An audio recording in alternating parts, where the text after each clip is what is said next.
Well, first of all, thank you all for coming this evening. It's starting to drizzle out there, so we're very grateful that you could all make it.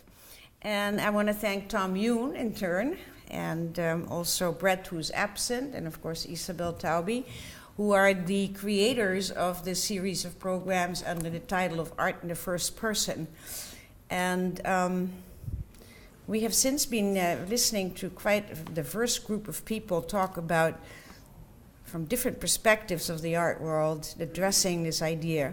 So art in the first person has become more of an art in many different persons and many different voices.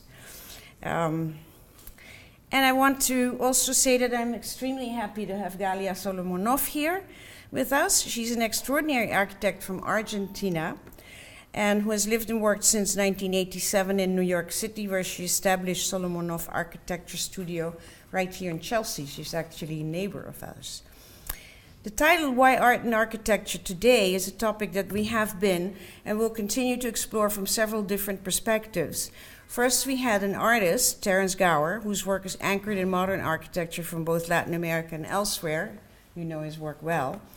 Followed by a curator, Pablo León de la Barra, who, having graduated as an architect, has not only integrated those studies into his curatorial practice, but turned architecture into the central concern of exhibition making. And today we will hear from Galia, an architect whose passion and dedication is to work with and focus on art-based projects, artists included, museum spaces and buildings, as well as public and private spaces in which art and architecture embrace one another. Of course, we can trace many impulses and origins that animate the marriage of art and architecture from practically the beginning of time, as our body is the prototype of any architectural structure you can imagine, and it prevails in most of our methods to measure the world. There are, of course, other standards and models, especially if we start measuring outer space or the speed of light, etc., etc. However, that's another territory that we shall not embark on here tonight, maybe some other occasion. In our contemporary art world, and I'm speaking from my Latin American perspective, the informal and organic forms of architecture juxtaposed and seen in conjunction with the leftovers and ruins sometimes of 1950s and 1960s utopian and modern visionary architecture have offered a wide and broad terrain for inquiry, leading into, aside from art and architecture, social, economic, and political contexts as well. And I can only say, I mean, off the top of my head, I'm like remembering Abraham Cruz Villegas and his Autoconstrucciones, or Toro Lab in Tijuana, and there's this wonderful architect woman in Colombia who's been working with Iquitos and these phantom oil towns in Venezuela that were left behind when the oil was exhausted and the whole population left, and so on and so on. And you probably know many more than I. It has sort of broadened out into these cooperative, community-oriented, but then there's also these individual artists as architects or architects as artists who've branched out and kind of like built a whole theory on this at this point. Anyway, I am not sure exactly what Galia is going to be discussing besides her own work, but these are some of the topics that have animated us to bring the people to the foreground that have dealt with architecture in a professional way, such as we haven't. So she had to talk a little bit about her career. Galia has received numerous awards, beginning with a Foreign Student Scholarship Award in 1989 and in 1990. Then she was, of course, the best student in the School of Architecture in 1990 from City College, where she graduated magna cum laude. And in 1994, she received the Master of Architecture from Columbia University and was immediately awarded the McKim Prize for Excellence in Design Work and the William Kinney Fellows Traveling Prize. Among the many projects that Galia has worked on is one in Rotterdam with OMA, which is Rem Koolhaas's Office of Metropolitan Architecture, and she was project designer for Bernard Tschumi Architects and Rafael Vignoli Architects. Before she began her own firm, Galia was a partner in Open Office, where she was in charge of Dia Beacon, which everybody here, I believe, is very well known. So please join me in welcoming Galia. Carla, thank you so much. SVA, thank you so much. I love to talk to people outside architecture. I love to talk within architecture, but especially now I'm interested in the broader world. Carla has been an instrumental part of allowing people from many parts of the world to be welcome in New York. Just one example that I have, I think a party in 1987 that Fabian and I, Kate Cobon, Luis Franchella went to Carla's loft on Houston and Bowery, where Paulino's Pizzeria is now. But this was like a part, there were 2 or 3 Latin Americans, but there were people from all over the world. And it was like at Houston and Bowery, and it felt like an open house, like a majestic, super large loft where people could move around, and there were always guests. My sense is that there was always people staying in your house for some time, and it was this kind of amazing salon, hotel, party place. And so this is part of a New York that breathes art and architecture, and today I want to also include politics into the discussion, and I'm going to also talk about conflicts, because the things that I'm going to talk about, it's not like I know they work this way. Basically, I'm sharing with you my work, and I'm not a theorist. I'm a practicing architect that teaches architecture at Columbia, and so when I say things, please don't think that I have resolved them in my mind. I'm sharing with you raw insight. And so the beginning of my career is this understanding, and this is not based on a person. My parents are not an artist and a politician, nothing to do with that. This is a metaphor for us to understand how I see my role. So I see the architect as and I'm not talking about contemporary art. I'm talking about from Hellenic times, from Greece to Rome, to the medieval times, to now. So I see architecture as the player in the city that unites unites art and politics. I will broadly define an artist as somebody that anyone that is willing to sacrifice to produce work with the understanding that sacrifice is necessary to transcend your own life. So if you are willing to do some extreme trade-offs where you venture into doing something without kind of the societal or cultural benefits, then I would say you are in a position to be an artist. It's not a guarantee that if you do that, you will become an artist, but it's a prerequisite to be an architect, to be an artist, to understand the role of sacrifice. And I would define a politician as someone that understands that compromise is an effective way to get things done. Not the only way, but that compromise, and I understand that in the art world, compromise is a negative word. In my world, compromise is a necessary word. And so I would define the architect as a conflicted child of this marriage of art and politics. So we have a desire to transcend. We want to build something that goes beyond ourselves, but we are not very clear about the trade-offs. And so we are caught between, it would be great to do that, but I want to be considered an artist, and I want my name to be understood. And you cannot really, you really have to be clear about one way or the other. And so I'm not going to resolve this question right now, but for me, this picture, it's all the problems in a good way. So we can discuss this as a success. You have the city of Bilbao, a working town in the north of Spain. It's not Barcelona, it's not Madrid, it's a working town. It's a town that did not have pride before the Guggenheim. You have the Guggenheim and you have Frank Gehry, a Canadian architect that went all the way to LA to do his own career in a different milieu, not in New York, not in Boston, not in the places where our architecture was sanctified, but in LA. And you have Jeff Koons, who I know for you manifests a lot of the conflicts of success, ideas, sell out, all these things. So this, to me, is the entire picture of the good and the difficult of doing art and architecture and politics in the city. The other thing that I'm convinced of is that the city is the most important invention we have. As people, that is our most, the highest achievement, and everything comes from having been able to organize ourselves in a city, build cities, and build cities denser and denser over time. And I'm a proponent. Every time people talk about gentrification, I think gentrification, it's also a word that could be constructed as negative, but it can also be seen as positive. You can see it as an attraction of capital. You can see it as a way of maximizing resources. You can see it as a way of integrating different cultures. And so there's a lot of positives in the city and its making and its progress.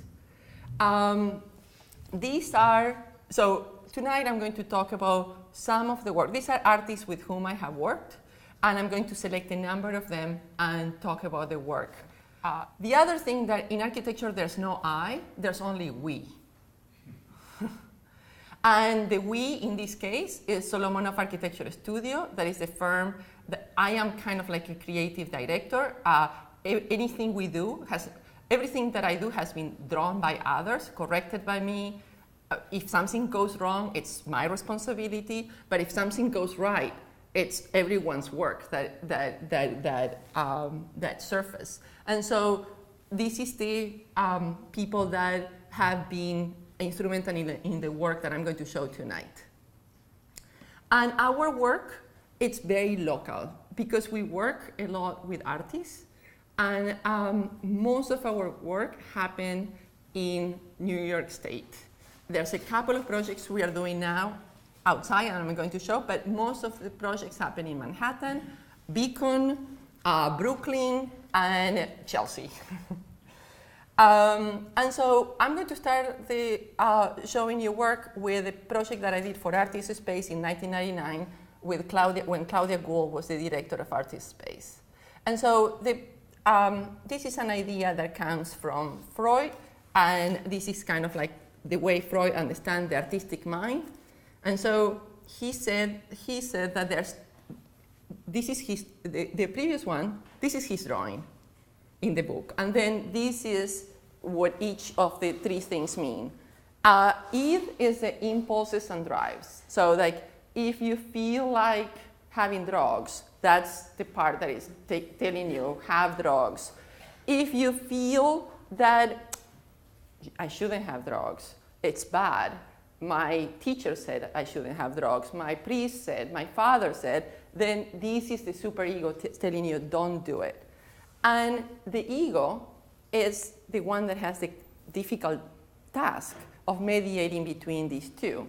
And so in Freud's description, the perfect artist, it's like the joint of a horse and a rider, a jockey, where, you know, when a horse knows where it's going and the jockey knows that the most important thing is to be one with the horse so that the horse feels the strength and the confidence and goes as fast as he can. So in a Freud description, the horse is the ID, is the impulse.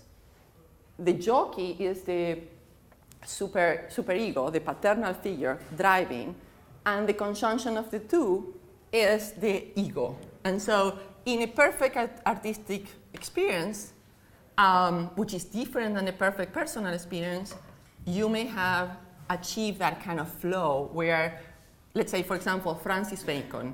Francis Bacon, very difficult person, very conflicted mind, but amazing artist. So he had these things figured out for his work. So when I look at the work that I want to do as an individual, not as SAS, but as Galia Solomonoff, my biggest interest is in the oldest things. And so I love bricks. I love bricks because you can do it in any sand, any terrain in the world. It's totally local. Every culture has brick. We have 38,000 years of doing buildings with bricks, so we know how to do it. And this is a particular engineer in Uruguay called Eladio Dieste that I studied while I was at Columbia. The irony is that it took me all the way to Columbia University to know something that was very close to home. And so the Kinney Award that I got from Columbia was to study this engineer. And so I studied all the details. And these buildings are the cheapest building you can possibly do because it's single width, double width of bricks with reinforced rebars. And the shapes are incredible. And he does everything, the roof, the walls, the columns, the floors, everything with bricks. And so this is the start, this was the departure point for the project that I did at Artist Space in 1999. And so I started studying double curvature structures that could be done with brick, then studied this 3D, then developed a painting of what I saw two-dimensionally could happen, and then developed 3D models of pieces to cast in hydrocal. And so then I was teaching at Columbia in 1999, and I put a group of students together, and we casted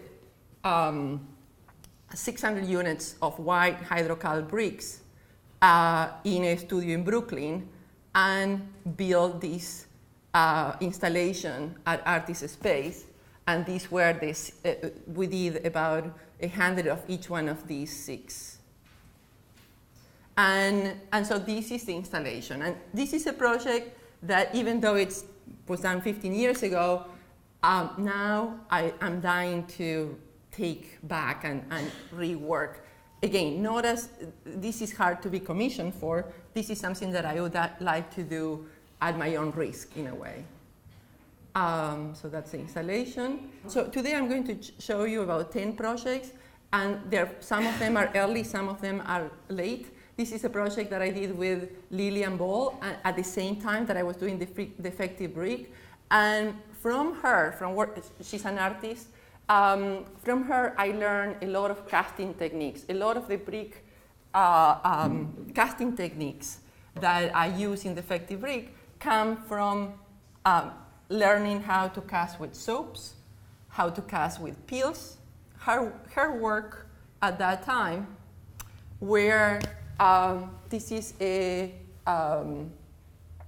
Advil peel, and so she would cast it in gold or silver and make jewelry. That was a light bulb. This is a sink cast in glass. And so these are tractor seats on chair pedestals. So it was a jewelry store. This is a project that I did with another colleague, Linda Talman, in Denmark, in 1999 also. And here we explore plastic and like the joint between super luxurious materials, like very fine furs that were local, and plastics and IKEA that were kind of global. And so we kind of assembled this mini unit, this micro unit, to be stationed in a summer in the beach in Denmark, in Aarhus. And this is our own loft, Fabian Marcaccio and my loft. And this is also where we explore this new idea now, that at that time for me, that was to layer history, to layer an old building into a new work. So here, for example, I'm leaving carefully a layer of old paint and rust in the old window, in contrast with the beads. The other thing to say is that, for example, the beads here come from Felix Gonzalez Torres, and in architecture we do not have the same culture as in art of appropriation. we believe that it's okay to take. We always take, because we are building something together. There's no such the idea of copying another person, it's very different for an architect than for an artist. We think you are building up a canon together in a way. So this is the loft, stretcher bars and mesh. So here I'm just showing you that how I'm learning from artists techniques that can be used in architecture. And so leaving the studs, the metal studs raw, not finishing everything, like if it was a stretcher bar, casting the zinc from paint material, plastering, and putting tile around something so that you can use it as a hook. And this is an installation in Buenos Aires, in Malva, in 2002, I believe, where we did the structure for Fabian paintings. And here we are experimenting with silicone. I mean, he's experimenting, but we are learning how to use silicone outdoors. And silicone combined with oil painting. This is a project that I did for Escobedo School of Art. And so Tom Finkelpearl, who was the director of Escobedo then, and now works for the mayor, said, we need a new director's office, and we have $35,000. And I said, well, there's a Home Depot nearby, and he said yes. And so this is a building that it's done entirely. So the way I used to work in that time is with the most modest budget and me as a contractor. And so here you see everything is from Home Depot, standard windows, 2x2s, or 4x4s, and a metal roof. The metal was the most expensive thing, and it was $10,000. And so this building was built by artists on site, and it's not insulated. So there's a couple of trade-offs. And then at the end, one of the artists that I can't remember, and I don't know how to locate him, said, your building would look great if we move these boulders up there, because the columns are so thin and the roof feels like a big mammal, that if we put some big boulders, it will kind of complete the relationship between inside and outside. And so the project of these artists and their friends was to move these boulders that were down here all the way there. And that took an entire summer. I mean, it took just to move a boulder would take we would move it from here to here in a day, and then the next day. And so what I love is that he volunteered that idea, and he didn't even say, by the way, my name is so-and-so, make sure that you give me credit. But the other thing, I think what he loved about working with me is that I said, okay, it will take an entire summer. Are you willing to put the time of the entire summer into these? And this is the way an architect responds to things. We think of time very different than you. You think about, an installation needs to be done by a certain day. I say, the work needs to be done in this way. I may not get to January 15. And people sometimes have a very hard time understanding that you cannot get to a certain date when you're coordinating the work of 60 people. And so the understanding of what a product is and what will is, it's different for an artist and an architect. And so this brings us to the beacon. So at this moment, it's 2000. I'm working in New York with Jessica Stockholder and a number of artists, helping them do installations in Paris, in a airport, doing all the permits, helping people with their studios. And Dia comes along, Michael Govan, and I would describe him as like when I think of a politician, I think of Michael Govan. And I know you may think that that's a negative. That's, for me, it's a positive. For some reason, he has made it his mission to build enormous things for artists. Yes, there is a benefit to him, of course. And so he contacted us and asked if we can measure this building. And so we go on a weekend, and I used to be a surveyor. I paid my way through Columbia by surveying buildings, which basically it's the easiest, best well-paid job you can ever have. All you need is a measuring tape and time, and know how to draw a straight line, and you get paid much more than a draft person. And so my job through Columbia was to wake up at 6 o'clock in the morning, go to the Bronx, and measure these. This woman had 65 buildings, and so I would go and measure all these buildings for her, and send, she would send me a check, and never supervised. It was a dream job. And so when he said, "Can you survey this building?" I said, "Yes, of course we can survey this building." So what does a survey mean? I don't have the survey drawings, but it means you count every brick, you count everything. It's an accounting job of architecture. And so then he introduced us to Robert Irwin. And Robert Irwin was coming from the very traumatic experience of working at the Getty.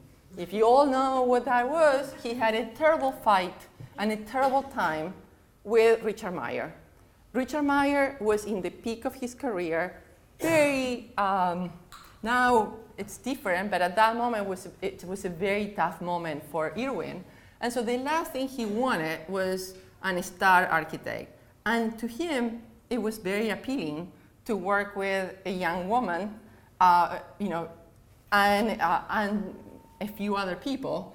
And so we were immediately was I want to work with them. And so we started, so Robert Irwin helped us get the job. In turn, I felt I had to help Irwin get his project inside the building, which I failed. And so Robert Irwin and the work that you're going to see, it's all over the place. But one of the tragedies of the Beacon is that there's not a Robert Irwin piece inside the Beacon, and I'm going to tell you why.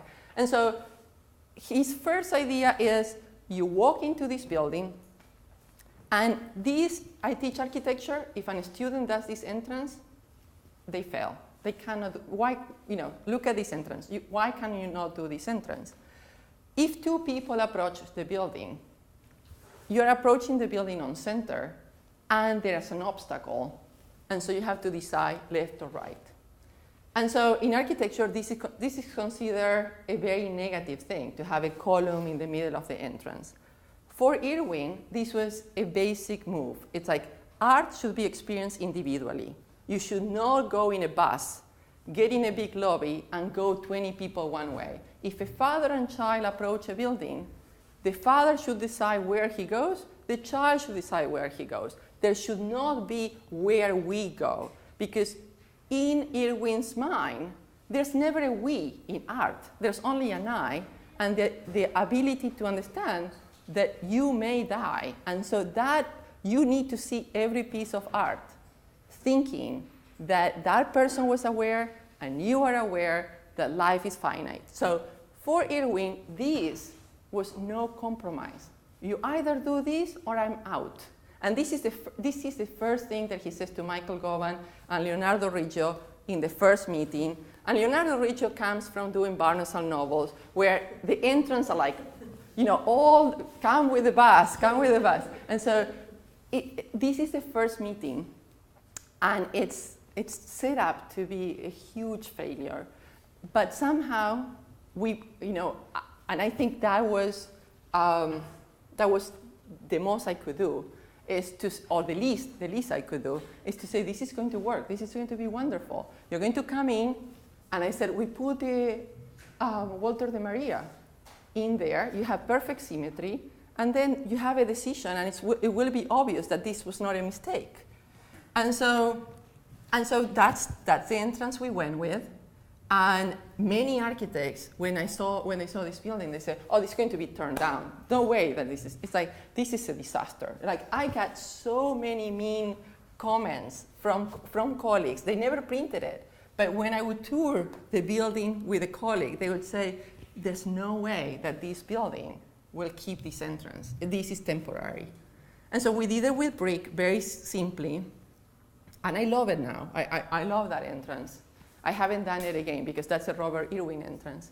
The other thing that Robert Irwin said is the relationship between painting outside and inside needs to be mediated. If you let all the outside in as a landscape, it's too much. It competes with painting. If you let nothing, it separates outside from inside, and that trickery makes you tired. And so, like in a mall. And so he said, we're going to, and everything had to be systematic for him. He was a racetrack horse. He made his living for 25 years going to the racetracks and making money that way. And so he was very systematic about, how to win and what to say. So he's like, the system here is like everything that moves, everything operable will be translucent, it will be transparent. Everything that is fixed, that doesn't move, will be hammer glass. And so these are two very common, very cheap glass. This is used for fire, when you don't want fire to go through because it has wire glass. And this is simple glass, the cheapest kind. And so that's what we use. The other thing that he said is this color should be gray because the eye always averages and doesn't see gray, and I love gray. And if it's black, you see the contrast and you see the frame. If it's white, the frame loses strength and it will bother you over time. And so this is the gardens. All these, the relationship between inside and outside was worked out with our help and with Irwin Design. These are, all these materials are the materials of a mall. These are concrete pavers with inset concrete. These are concrete pavers where grass goes through. The innovation here is that instead of a geometric line, we systematized a feather line. And so we pixelated that and then by hand distribute grass, no grass. And so when you see a path that where the problems between geometry and nature have been not resolved, but they have been thought about. The other thing is that in the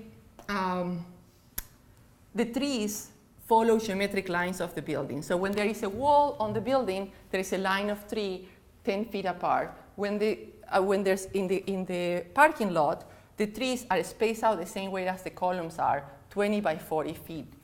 20 feet by 40 feet, so the trees are in a column grid, like the building inside. And so there's continuity between inside and outside. The Ipe geometry, so this is his design too, his geometry. We did all the detailing for this. Richard Serra, this is the only drawing Richard Serra produced for this entire installation. And so many artists produce, Fred Sandbach produced an incredible amount of work. Richard Serra, very little amount of work, but in a very different way. And so his desire was that he had showed these pieces, torque ellipses, in Bilbao. And so he came back from Bilbao and he's like, I do not, and I said, we can put it there so you can see it from above. And he's like, stop. I don't want anyone to see my piece from architecture from above. I want people to feel humbled by it. I want the piece to feel like if the piece would come down, the architecture would take the architecture with it. And so when you go to Dia and you experience that kind of tightness, especially in the one that is like a boat, it's because that was very much on purpose. The walls were bring closer so that the architecture and sheetrock feels like nothing in comparison to Corten steel. This is 2 inch, which is like this, of Corten steel, and there's no structure. And so one of the things is to work out the geometry and the floor so that if there's any vibrations from the train or anything, this thing doesn't tip. And so the risks are important for the engineer, for the architect, These are the pieces coming from New Jersey, from Port Elizabeth, 5 o'clock in the morning, us in the first track, installing, these are 16 tracks coming, so you have to get a highway permit, a police escort, all these. And so the architect in this role has 3 functions. One is we provide all the measurements and all the kind of detail. 2, we study safety concerns and coordinate that with the engineer. And 3, we kind of structure the installation so that, at 6 o'clock in the morning, you have 6 riggers with 6 tracks that cost, to move this piece costs $200,000 a day. So, and you need 2 days. So to move this piece, it's $400,000. The cost of the piece was $2 million. The cost of each is $500,000, but to move it from New Jersey to upstate New York, it's $200,000 a day. So these things, the logistic of money here, it's what many times is the difference between making the piece and not making the piece. So our role in strategizing the logistic, it's considered, it's necessary. This is a piece, green color to kind of make the concrete recede instead of light gray that will make it come closer. Michael Heiser, north, south, east, west, also one drawing. Corten steel, I think I have a picture. So in the drawing, it said that the height needed to be 21 feet. We only had 20 feet, but we had to dig another foot in order to make it 21 feet. And so the piece, the corten steel piece gets inserted, then the lip between the corten steel and concrete gets troweled by hand. There used to be wood floor here, but now we're putting a floor. To pour the floor, we had to cover this with wood so that you can pour the concrete all the way to it. And I don't have the image of this finish. And then we polish this with water by hand so that this edge, it's very, very sharp. Let me see if I have a picture of the thing. No. So this is the space in process, in preparation. So it had a wood floor. And I have a lot of people like Dia because the light is great. I didn't do the light. The only thing that I did is I didn't mess up with something that was great already. The building was done in 1929 to print cardboard boxes for the Nabisco factory. And at that moment, electricity was expensive, very, very expensive, much more than today. And so natural light was very much appreciated. And so they made 2 types of skylights, north-facing, like this one, sawtooth, and monitor skylights, just to test which one will work better. What we did is when we went there, we realized this is amazing, and we should not tamper with it. We should just respect it and make it work better. And so what we did is we installed a new white PVC roofing that has great environmental implications, but we didn't do it for that. We did that because then you get bouncing light, and it's so effective that then now if you're a photographer and you go with a light meter and you measure light outside in a rainy day or in a sunny day, there's more light inside than outside because we magnify natural light. The building is a daylight only building. There are lights, but it's just for emergency purposes. And I think we could do so much more with daylight. I think we could have so many buildings without electric light, so many museums. The Renzo Piano Museum doesn't look that promising in terms of natural light and orientation. And so the new Whitney. And so here is the existing roof, and you see just fluorescent light nested because they're necessary for code purposes and for safety. And then you see that the structure, the sheetrock walls, go to the lowest point of the structure rather than the highest, so that air can circulate and the big container of the building can contain the smallest rooms. And so the other thing is that you have these large 3 buildings that are equal, 60,000 square feet each, and then you have the rooms inside. And so these rooms are considered for painting, and these rooms are considered for sculpture.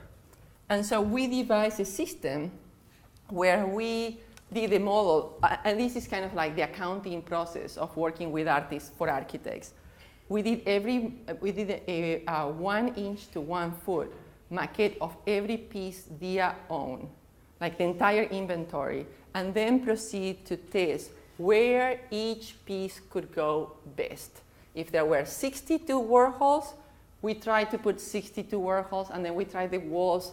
What about if we put it from this column to that column? What about if we put it for the... So we try to do a system. And the other thing is, like, we try to locate everything, but also we try to do a system that will work for everyone. And so this was a 2-year process of testing one piece, testing the other, and it was worth it because it was going to be permanent. And Dia considered that an important part. But it also required the least amount of architecture. And so one of the decisions that we did is where the wall is continuous, where there's going to be painting, the column would be suppressed. And so if you have this column and you want to put painting, you make the sheetrock wall on this face. If you're going to show a sculpture, then you move the wall back. Not so far back, because then the column will be a sculpture. You will move it like 6 inches. So there's a minor articulation of the wall, which is what happened in the downflabbing or in the north, south, east, west. And so the column is expressed, and there's a kind of rhythm to the architecture. But on the painting side, the architecture recedes. And so here is the downflabbing, and you see the articulation of the column, and you see the structure. And in my view, when the structure and the architecture become kind of like a rhythm, makes a sculpture look supported better. And here you see the Warhol, and the columns are suppressed. Only in the entrance you see the columns, and I think it makes the painting feel more fluent. That's the wood that was recycled from one building, and you see the sheetrock, very simple partitions. I love when people tell me, you did nothing at Dia. I love it, because we actually did very little. But I would say we did nothing, but with an amazing precision. Like, the few things we did, we studied it very carefully. And Dia changed the way I think about architecture. I can't stand exit signs like that anymore. I can't stand wiring that is not straight. I can't stand random plates. And I carry that in all our work. But at the same time, I'm adverse to overly expressive architecture too, as a result of working with Dia.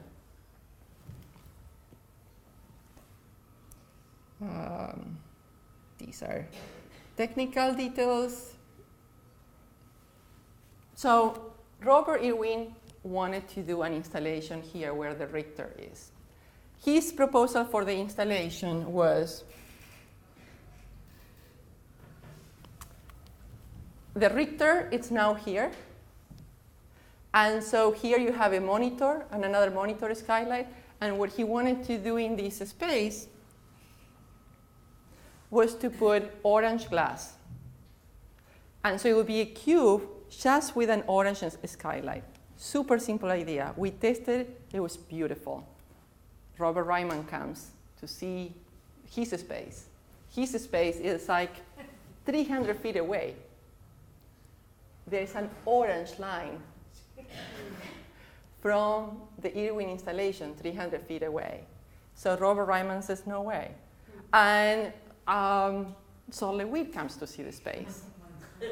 Same thing. So there's echo. So this innocent orange skylight is reverberating naturally, and we can control it. You know, once you put orange and the sun together in a daylight-only museum, and no doors, because the museum has no doors, and no labels, and no difference between different artists, you cannot build a wall between two artists, then the entire system is in chaos. And so he tried the same technique as he tried before with Leonardo Riggio. It's this or nothing. There's no compromise. And Richter comes into town.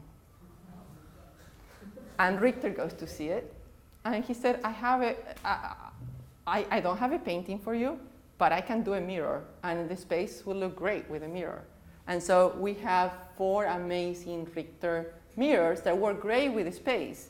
But here, you know, here I see how this thing unfolds. And I see the pain. And I see the kind of like, of course, you don't want to compromise, of course. Same thing with Judd. 9 boxes, square, but we have columns in between. And you cannot combine columns and boxes because they want to be in the same place. A 9 square grid wants to be where the columns are. But here is the key. Judd is dead. And you cannot go against somebody. Either you put the work the way he drew it, or you don't put it. But you cannot compromise with a dead artist. And so he got the piece. And I'm very, very happy that he did. Now, the other issue is, I'm not going to talk about technical things. You don't need that.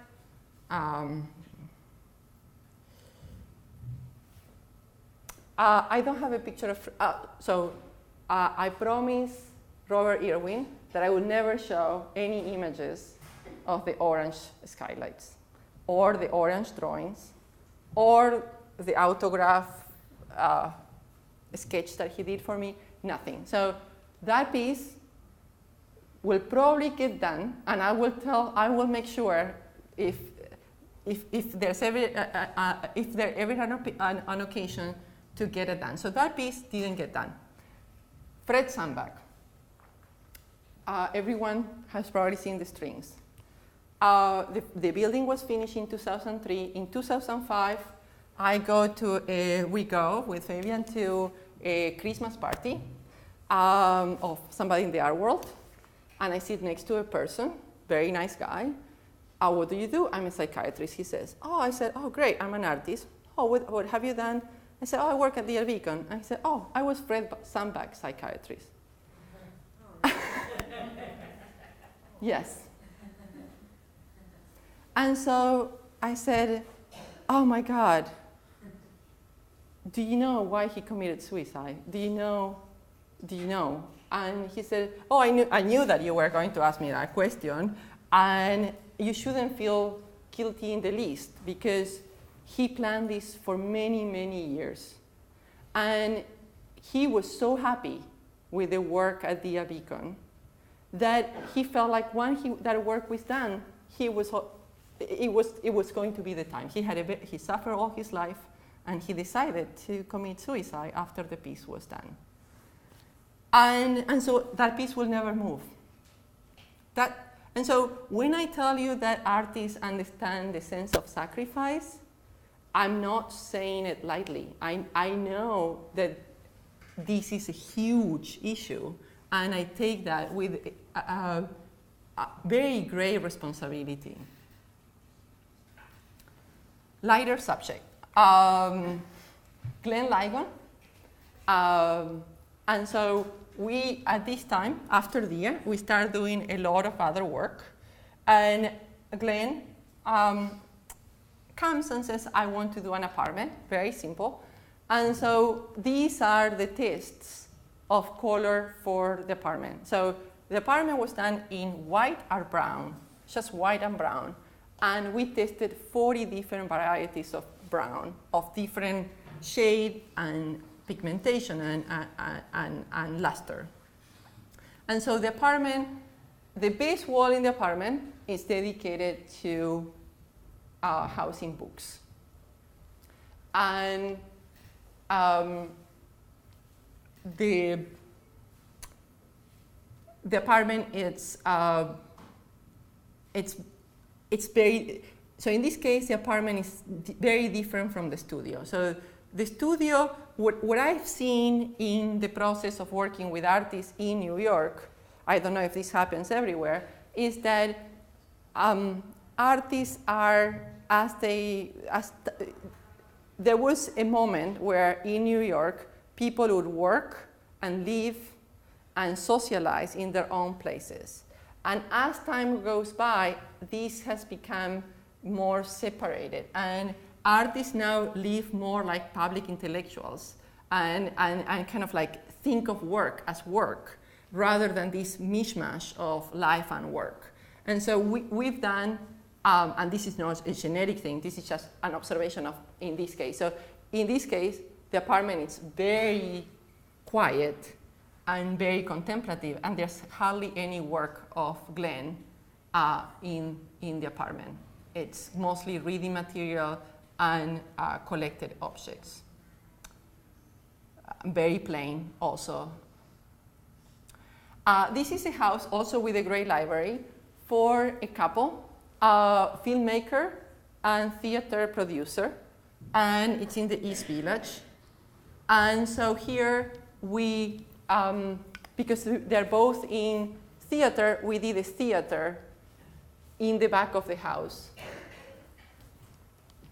outdoors.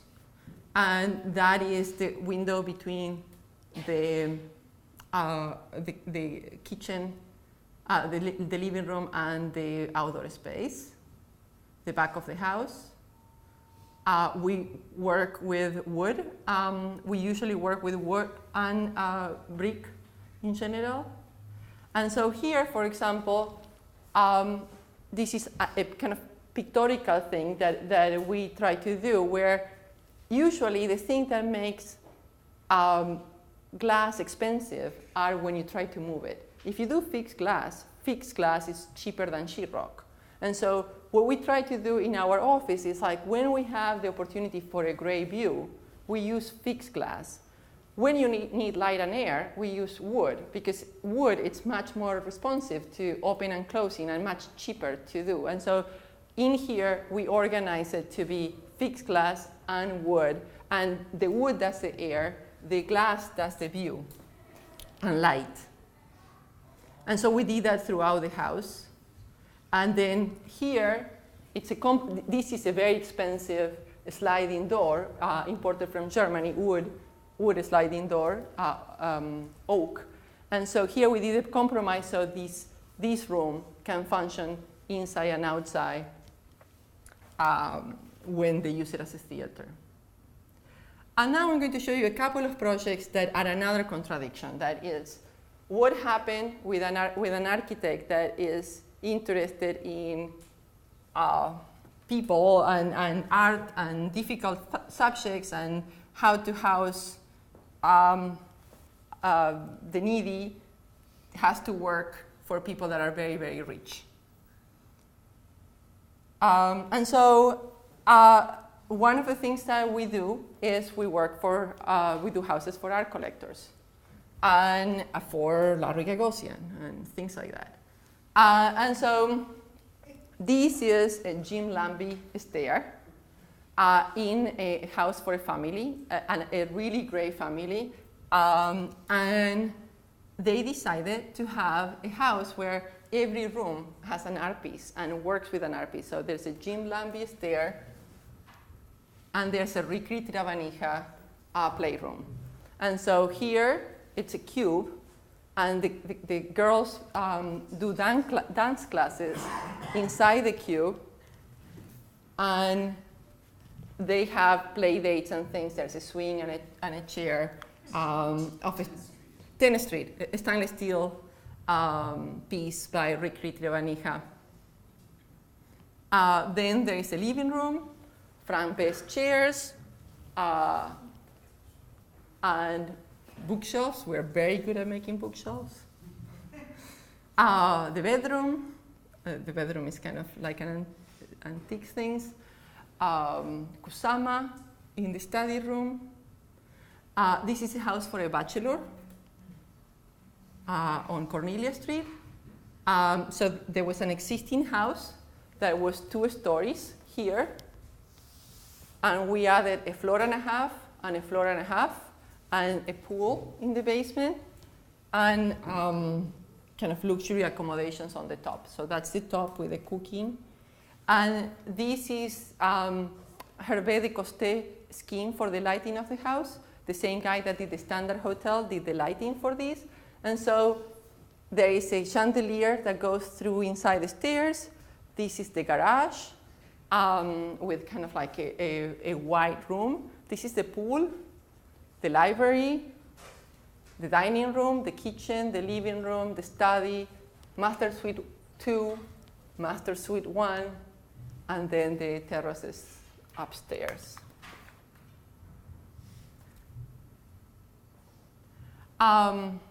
These are just some things that I'm going to go by very quickly. The restaurant that we did for Larry Gagosian and Chef Massa. In this case, Chef Massa is the artist, and Larry Gagosian is the kind of patron. And so in this restaurant, we use oil stone from Japan. This stone has the property of absorbing smells. So the challenge here was to do a restaurant in a basement on Madison Avenue and 76 that has tremendous amount of fish and tremendous amount of cooking power and doesn't smell like fish.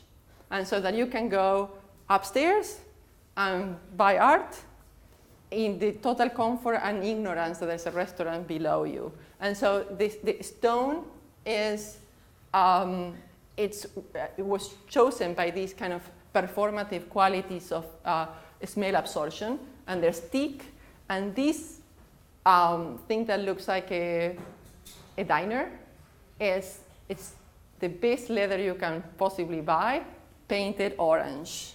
So it's kind of deluxing material. And so this is the banquette, very, very posh. And that's the main dining room. And this opened on Friday, last Friday, so I don't have pictures of the final installation yet. Another restaurant, very detailed, that we are working on. An installation of Chagall at the Jewish Museum. And here we also use something, this show of Chagall is late work of Chagall after the war, and it's very somber. It's not the Chagall of the flowers and floating wedding dresses and things like that. It's a very dark Chagall. And so in this room, it's all crucifixions. Of course, Chagall was Jewish, but he thought that crucifixion was one of the few dignified way of showing somebody being killed.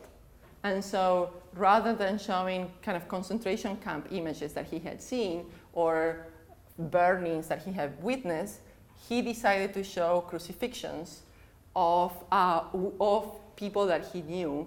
And so all these paintings are about 40 crucifixions done in these years.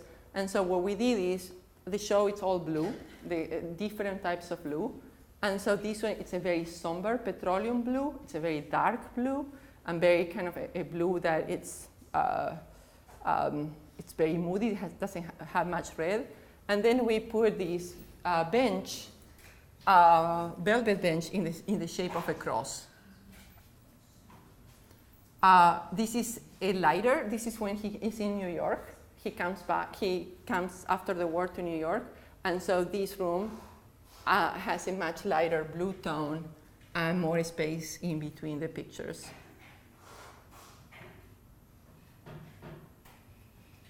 The crucifixion room.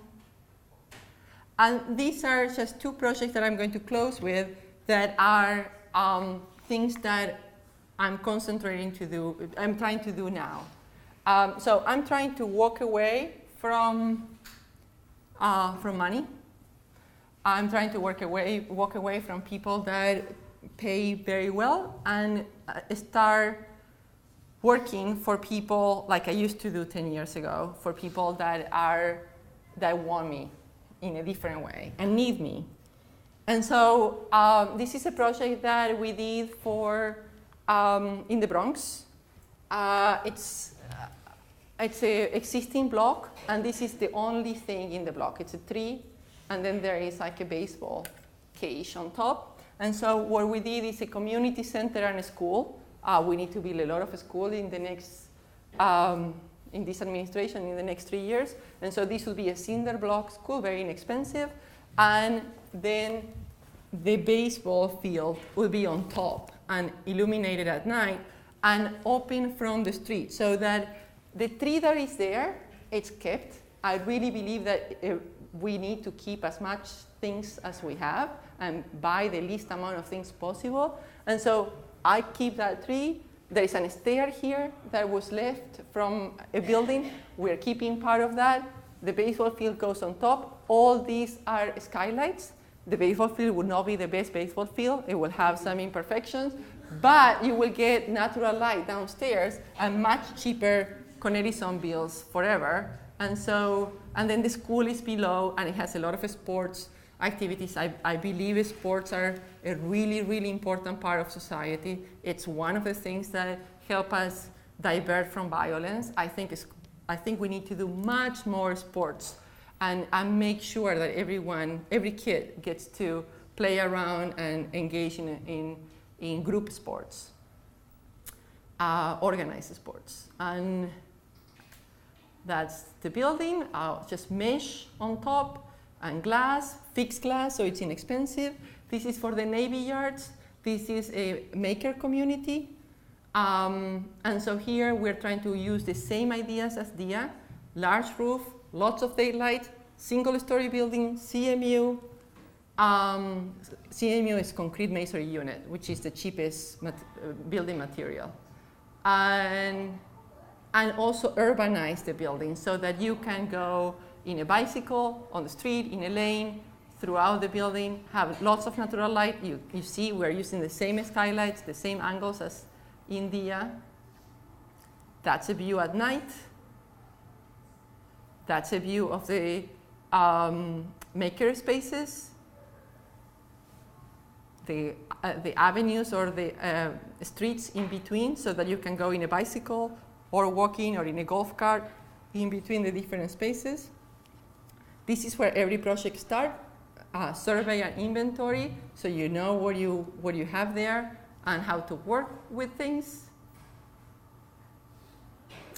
And this is a rendering of what we would be proposing to do there.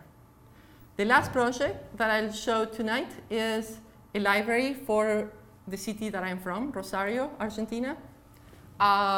And here I would like to retake the Eladio Dieste's ideas of making skylights with brick and not columns.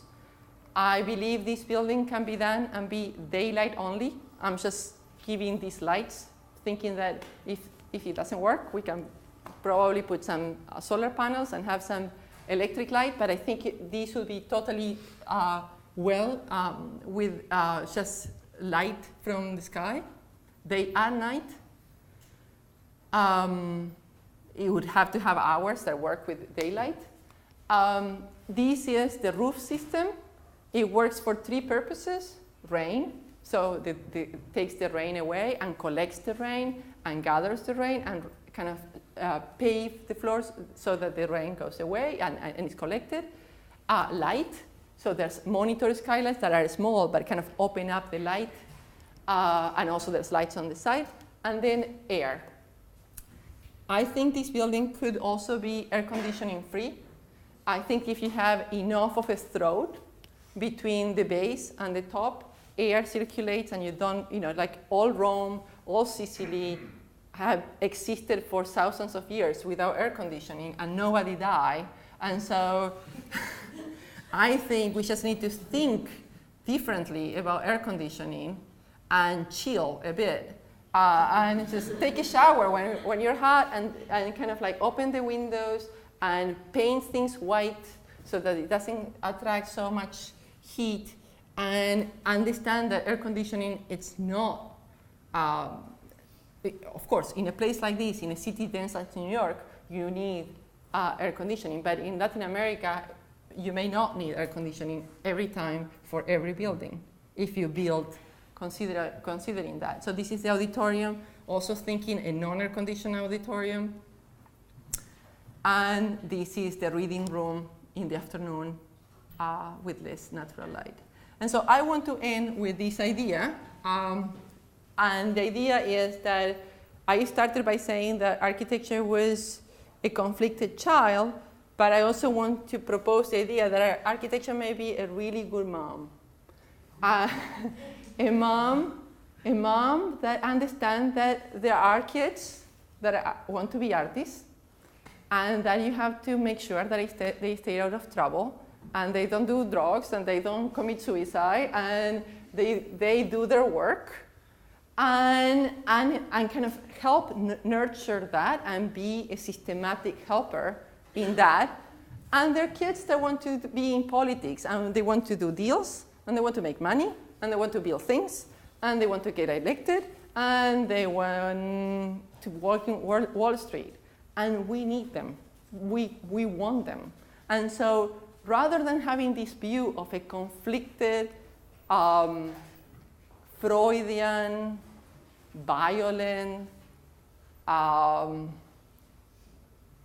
structure, where you think about things like revolution in a good way, and you think about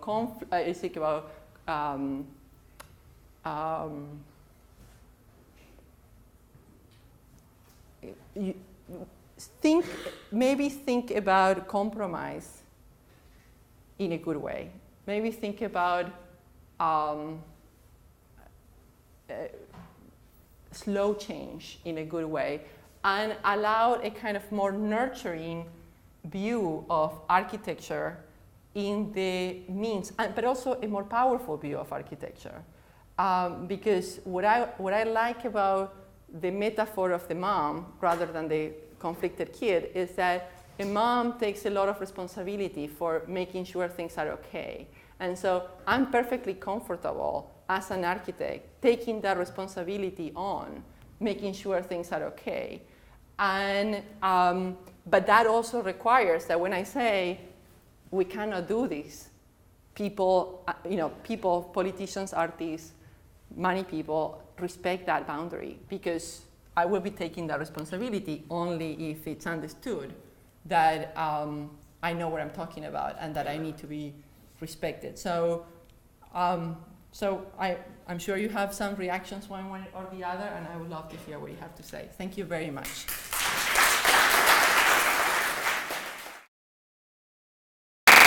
So we have here that are in good shape, like the public library. People spend millions of dollars making sure they're in good shape. Buildings, the idea that a building could last more than 100 years without a major set of repairs. Windows are supposed to last 40 years. Bricks are supposed to last 100 years without a major repair. But after 100 years, or after 40 years, you need to take care of buildings. And so in Latin America, where people criticize Felix Candela or Oscar Niemeyer for doing poor buildings, I said there's a different culture of keeping up buildings and a different budget. And so a building by Le Corbusier in Paris may be better kept, but it wasn't done any more wisely. American Express, it's the biggest sponsor of architectural restoration, and they do it in places that attract tourism. So if you are in any country in the world, India or France, and you want to restore your building, and you go to American Express, you can get a grant for restoration if you can prove that you can attract tourism, and it's kind of like things like that. So many of these things, it's not in like for example, many of the Felix Candela's work, they're churches in Mexico City. And so, and there's no a celebration of Candela at this point where, you know, this group of people go to Mexico. Like I tour with my students every year, Brazil and Mexico from Colombia, and Colombia pays for it. Right. But, so I've seen the degradation in the work of, you know, the Grupo Sur in Argentina, all that, but I cannot convince, and American Express has asked me, you know, is there anything, and I have done proposals to renovate buildings in Latin America, but yes, if it's Niemeyer, they do it, but if it's Candela or Grupo Sur, no.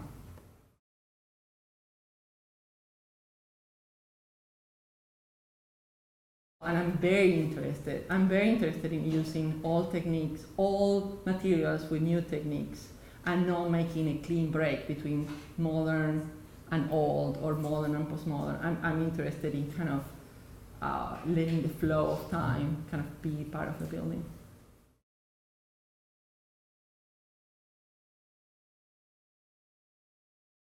Yes, but for example, you know, there are two sister professions that I call architects too, that are urban planners and urban designers, and landscape architects, and now urban landscapers. Which is a very growing, a fast growing and very interesting profession. There are people that do landscape, like the High Line, like Central Park, in the city.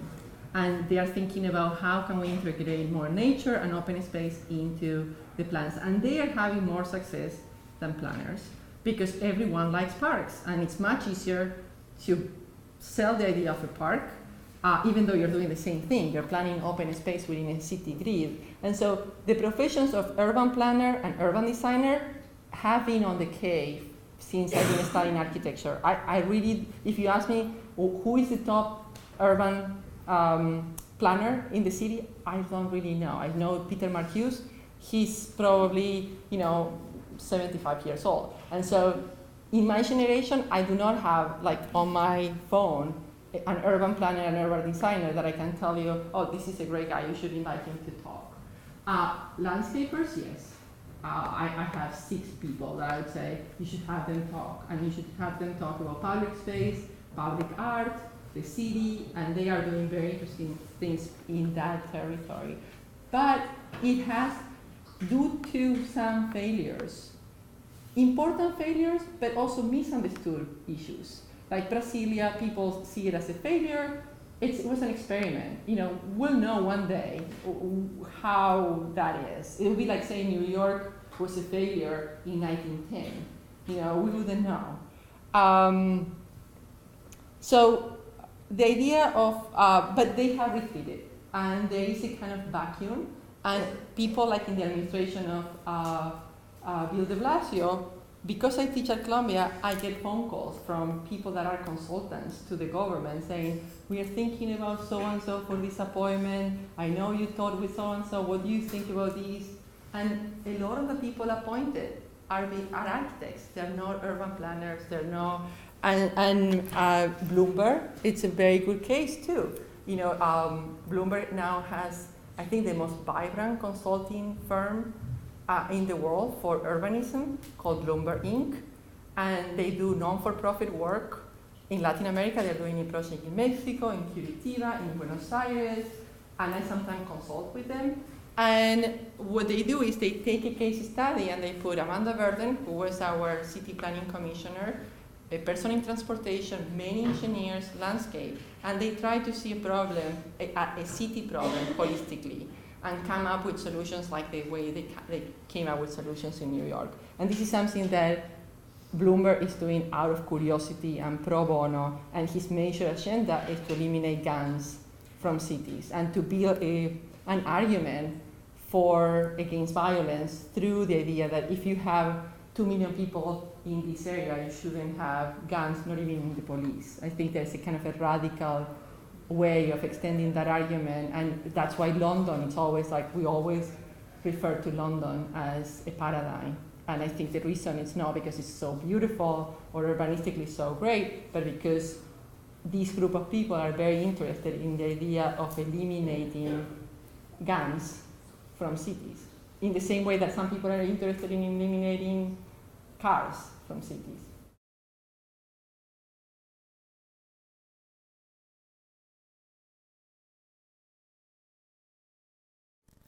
Well, first of all, thank you all for coming this evening. It's starting to drizzle out there, so we're very grateful that you could all make it.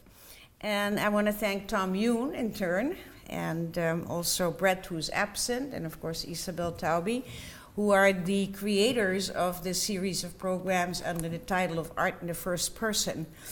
And we have since been listening to quite a diverse group of people talk about, from different perspectives of the art world, addressing this idea.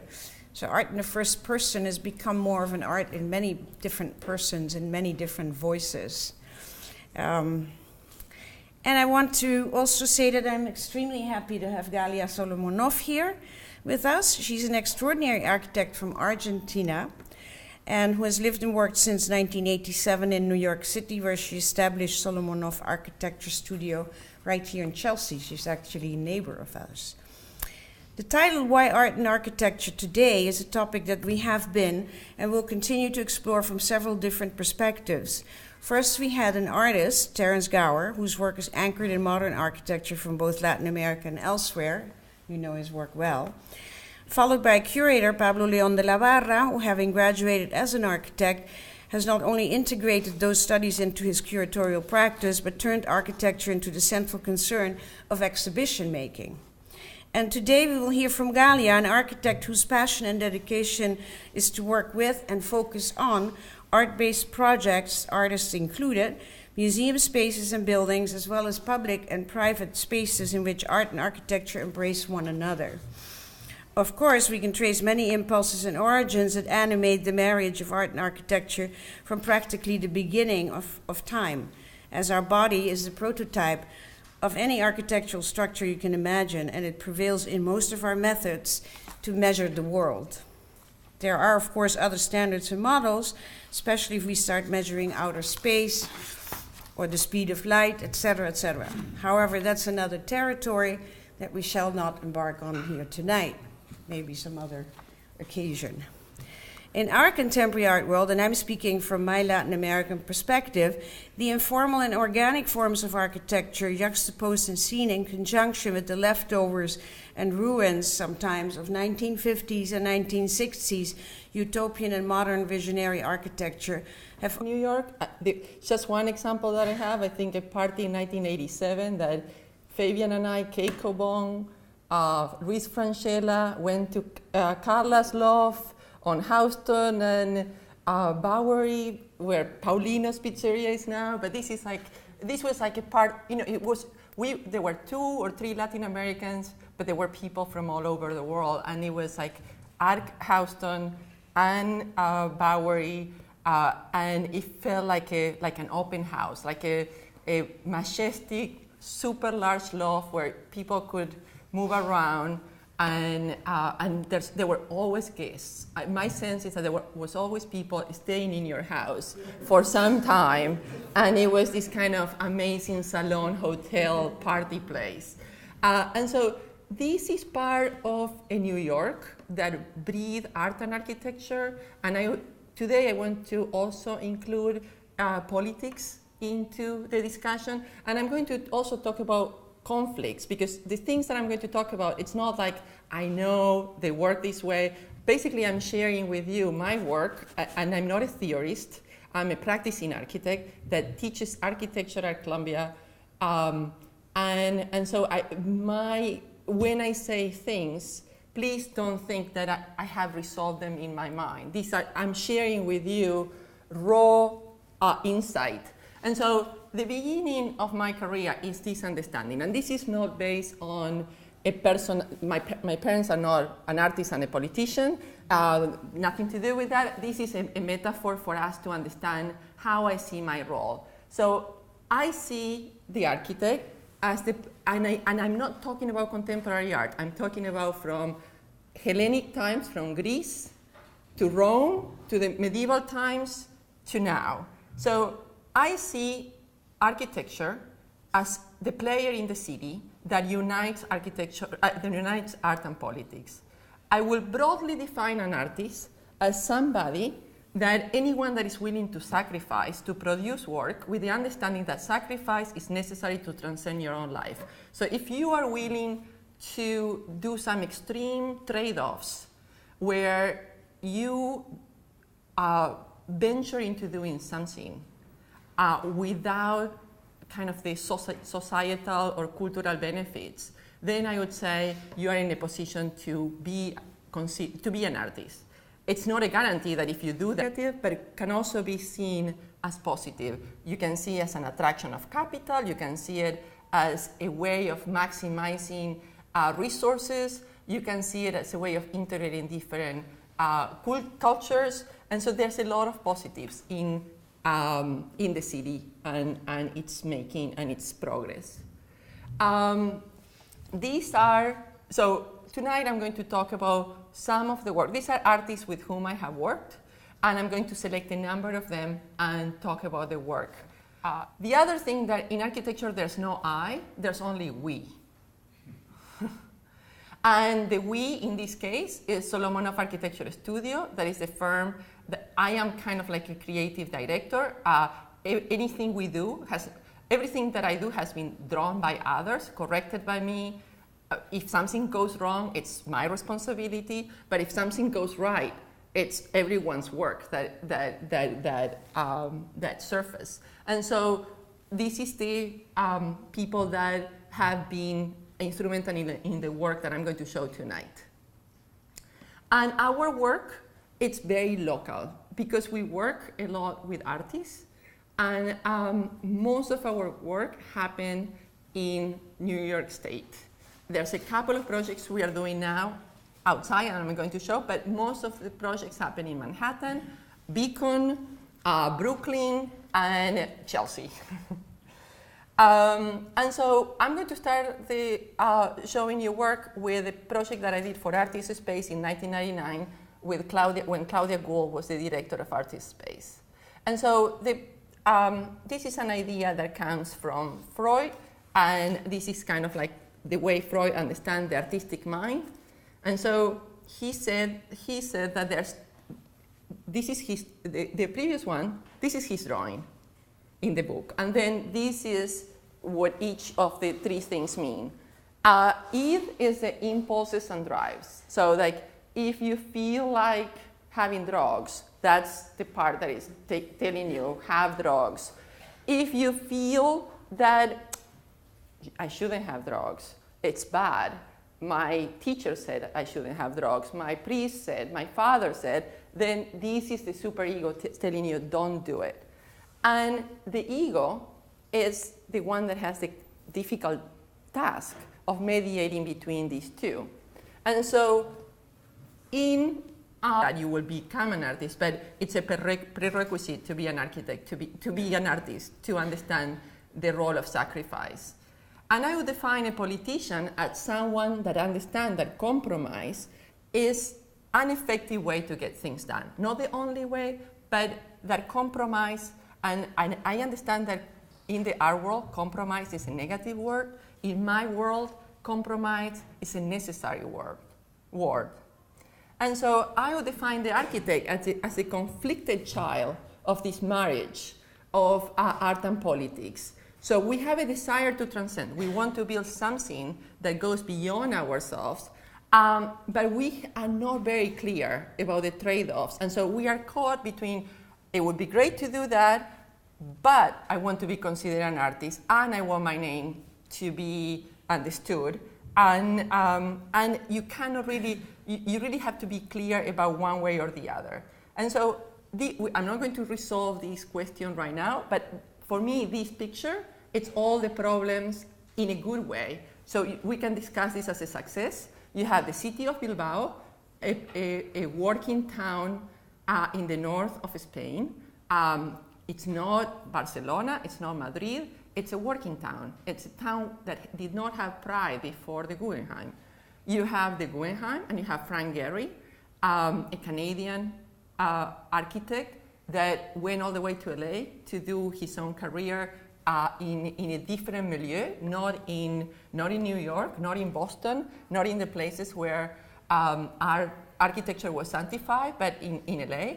And you have Jeff Koons, who I know for you manifests a lot of the conflicts of success, ideas, sell out, all these things. So this, to me, is the entire picture of the good and the difficult of doing art and architecture and politics in the city.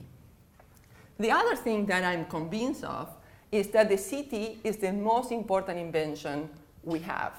As people, that is our most, the highest achievement, and everything comes from having been able to organize ourselves in a city, build cities, and build cities denser and denser over time. And I'm a proponent. Every time people talk about gentrification, I think gentrification, it's also a word that could be constructed as offered a wide and broad terrain for inquiry, leading into, aside from art and architecture, social, economic, and political contexts as well. And I can only say, I mean, off the top of my head, I'm like remembering Abraham Cruz Villegas and his Autoconstrucciones, or Toro Lab in Tijuana, and there's this wonderful architect woman in Colombia who's been working with Iquitos and these phantom oil towns in Venezuela that were left behind when the oil was exhausted and the whole population left, and so on and so on. And you probably know many more than I. It has sort of broadened out into these cooperative, community-oriented. But then there's also these individual artists as architects, or architects as artists, who've branched out and kind of like built a whole theory on this at this point. Anyway, I am not sure exactly what Galia is going to be discussing besides her own work, but these are some of the topics that have animated us to bring the people to the foreground that have dealt with architecture in a professional way, such as we haven't. So she had to talk a little bit about her career. Galia has received numerous awards, beginning with the Foreign Student Scholarship Award in 1989 and in 1990. Then she was, of course, the best student in the School of Architecture in 1990 from City College, where she graduated magna cum laude.